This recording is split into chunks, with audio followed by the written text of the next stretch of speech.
I saw Ray 3 times that year. They That's worked crazy. 7 days a week. They were all away from their home. The interesting part was I had no car, relied on the neighbors to take me anywhere. Nice. You try to be, as a wife, you try to be encouraging. Sometimes it was hard because we never had a guaranteed income. Well, I am here today on this glorious Saturday with my mother, Connie Everts.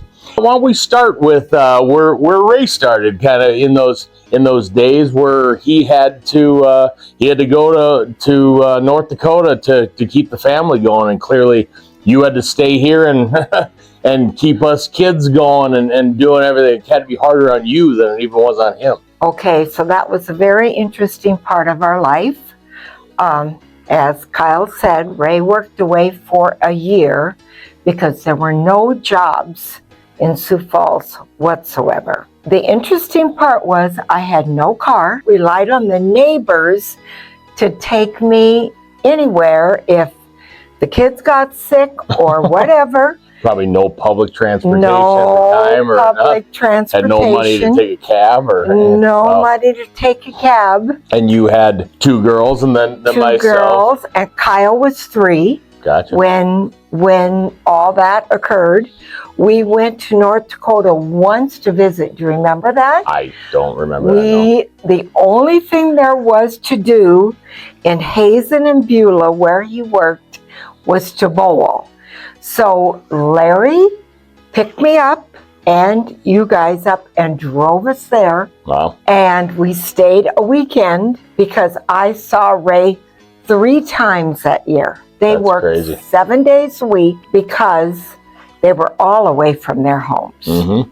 Ray brought a crew from South Dakota because there was no work, obviously. So it was an interesting year. And did you become a teacher? I started, I helped a friend with her daycare, Sandy Tams. Yes. And well, I didn't know you started out with Sandy at a daycare. yes, Wow. she had a daycare in her home. Gotcha. And then the churches approached her about starting a daycare with the Lutheran school. Okay. So I went with her and did that. Okay. So that was, oh my gosh, I can't even think how many years ago. Yeah, so I did that for 12 years, and then I started my own daycare. Okay. So you started your own daycare. That's probably like early 90s? Yep. Okay. Yep. Wow. It was the year that Sioux Falls had the terrible blizzard on Halloween, because my parking lot was going to be done, and they couldn't do it because of all the snow we had. So we had to wait like another week to get into the daycare. Gotcha.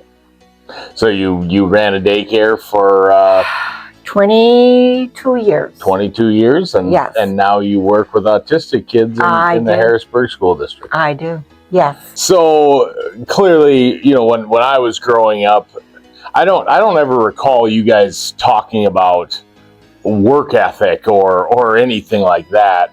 Mostly, I don't think we talked about it because it was just lived.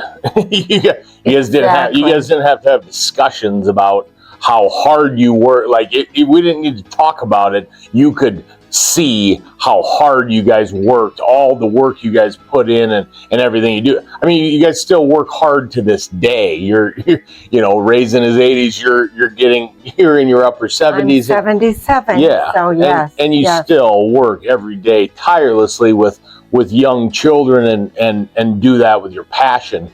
It's amazing how that passes down to generations. And why don't you talk about where does that work ethic come from? Where'd you find that? Probably from, Ray got it from living on a farm in Pennsylvania. He helped his uncle. He started helping his uncle when he was 5 years old. He told me he drove a tractor when he was 7. Wow. He could hardly reach the pedals. So I think it comes from that. When I was growing up in a little town, Rock Rapids, Iowa, I'm sure everybody's heard of it, I started working at a drive-in we wore roller skates and roller skated out to cars to give them their food. I started in 8th grade and worked all the way through. When I went away to school in Minneapolis, I worked, and then I got a job instantly in the Pentagon in Washington. And I don't think anybody needs to talk about government workers, but we started early in the morning and worked till late at night. Really? And yep. And then after I got married, I didn't work for a while. Well, I take that back. I worked in Allentown in the AAA travel agency till I got pregnant with your sister Krista. And at that time, when you were pregnant, you couldn't work in public. It was really shunned upon. Yes. Isn't that crazy So, how far we've come? I know. So I lost my job when I was 6 months along and started showing. They told me I could no longer work there. That's crazy. Yeah. So that's so Ray's from, we didn't really go into that, but Ray's from Eastern Pennsylvania. Yes. You're from Western Iowa, and you go to school, and then you take a job in Washington, D.C.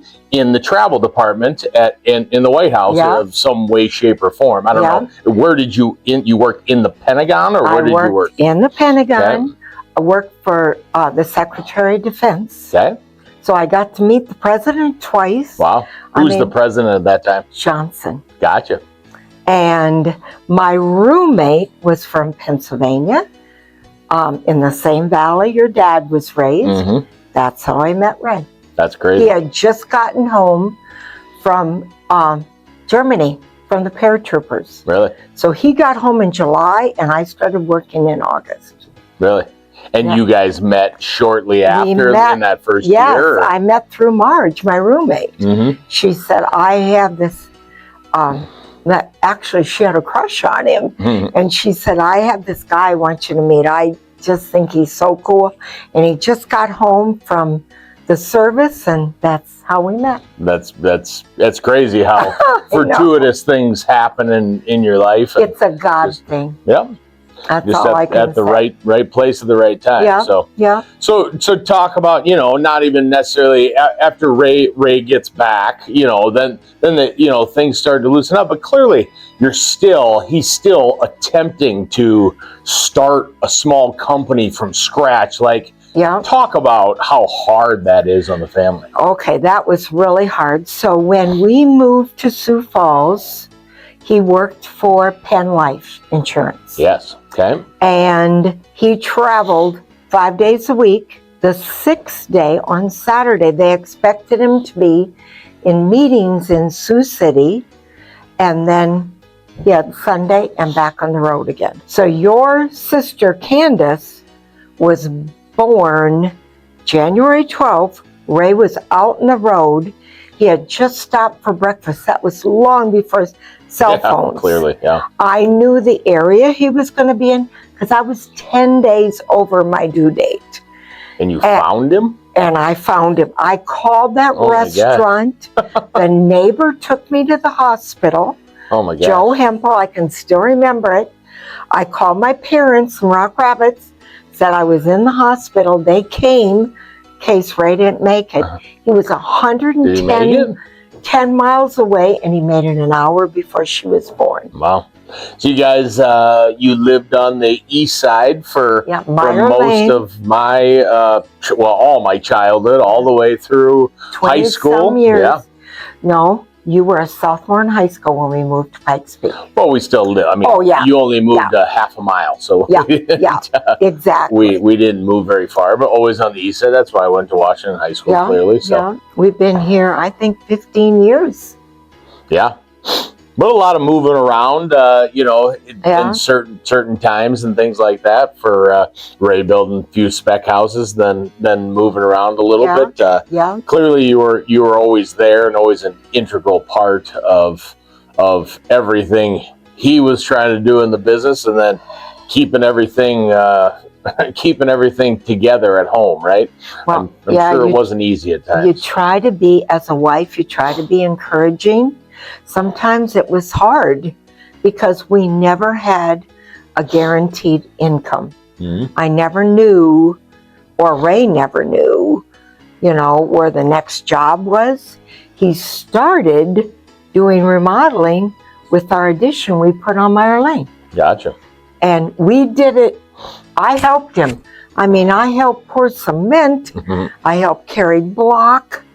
All the fun stuff. Yeah, all the fun stuff. And then he slowly got out of insurance and started doing remodeling and home building.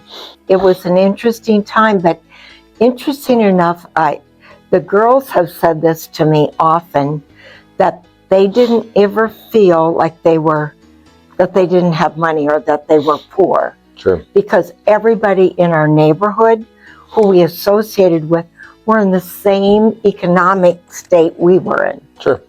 So they didn't feel any different.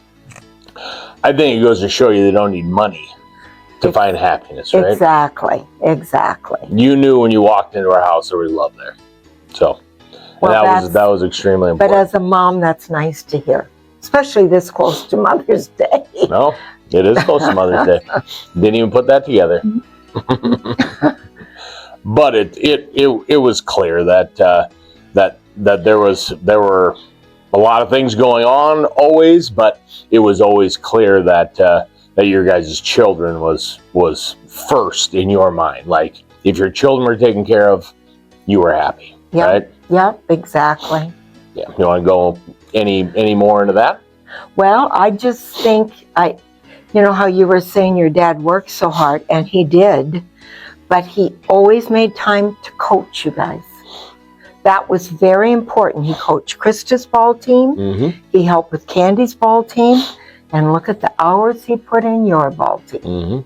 That was one thing. That was his release from working so hard. He always found time to coach, whether it be soccer or softball. That was important to him. And I can't thank you guys enough for those lessons that you gave us over and over and over again. And I'm sure at times when I was a young kid, it wasn't fun, right? But it gave me lessons that I took for the rest of my life. I still take them today. I still think about them today, and I can't tell you how grateful I am for everything you guys have given. You know what? It all comes from love, honey. That it does. Well, thank you for coming today. Oh, thank you. Thank you. You enjoy your weekend, and we'll have a great Mother's Day here in a week, huh? All right. Okay. See ya. Bye.